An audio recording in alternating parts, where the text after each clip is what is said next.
Guys, pernah dengar gak? Ada sate yang katanya lebih tua umurnya daripada Candi Borobudur. Berarti ini sate umurnya kalau sampai sekarang udah 1200 tahunan guys. Sate ini namanya sate Marangi dan punya cerita yang sangat epik. Mulai dari cerita tentang pasukan, ada ritual kuno juga, dan resepnya yang diturunin turun-temurun. Mari kita bahas sampai ke lidi-lidinya.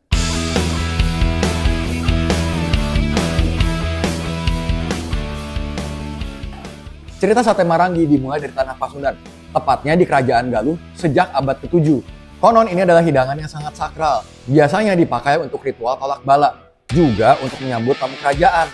Tapi ada juga versi sejarah yang lain. Di Cirebon, sekitar abad ke-15, konon katanya para pasukan butuh makanan berprotein tinggi untuk melawan penjajah. Nah, dibikinlah sate ini. Dagingnya dimarinasi selama semalam-malaman, supaya bumbunya meresap banget dan berenergi buat para pasukan. Nah, nama Marangi sendiri berasal dari bahasa Jawa kuno, yaitu Morangi, yang artinya ditusuk. Karena dagingnya ditusuk oleh lidi enau, ini adalah simbol ketajaman dari strategi perang. Uniknya sate Marangi ternyata nggak cuma ada di Jawa Barat. Di Purwokerto juga ada sate Marangi versi Banyumasan. Katanya sate ini lebih menggunakan kecap manis dan gula aren. Cuman kalau yang penggemar sate Marangi benar-benar bilang yang versi OG-nya ya cuma dari Ciamis aja. Rahasia bumbu sate Marangi ada di marinasinya, yang bumbunya ternyata jelimet banget. Ada kunyit, ketumbar, kemiri, bawang merah, bawang putih, dan gula aren. Nah, ini yang bikin sate Marangi rasanya bener-bener maknyus banget. Tapi ada satu bahan rahasia yang dipakai oleh juru sate turunan kelima, yaitu daun pepaya muda.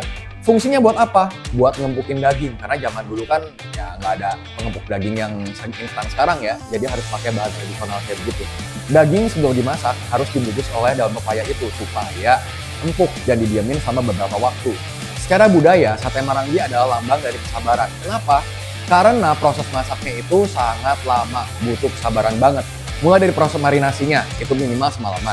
Manggangnya pun harus pakai kayu pohon jati atau tempurung kelapa. Gak bisa tuh instan-instan kayak fast food gitu. Sate Marangi juga ada banyak mitos-mitos dan legenda-legendanya.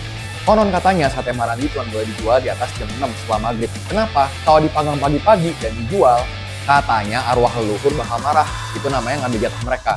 Mitos kedua, katanya kalau lu makan sate Marangi di malam Jumat 7 tusuk, minggu depan lu bakal ketemu jodohnya.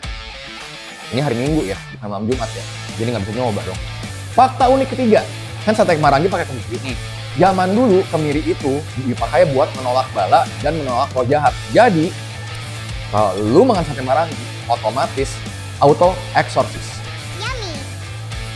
Jadi sate Marangi gak cuma enak, tapi punya warisan budaya yang usianya nyaris 1200 tahun. Dari ritual kuno sampai jadi rebutan para food vlogger.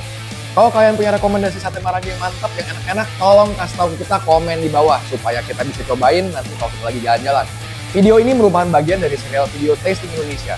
Kalau kalian suka video ini, jangan lupa like, comment, subscribe, dan share ke seluruh dunia. Saya Ade dari Food Chronicles. See you on the next video. Bye-bye.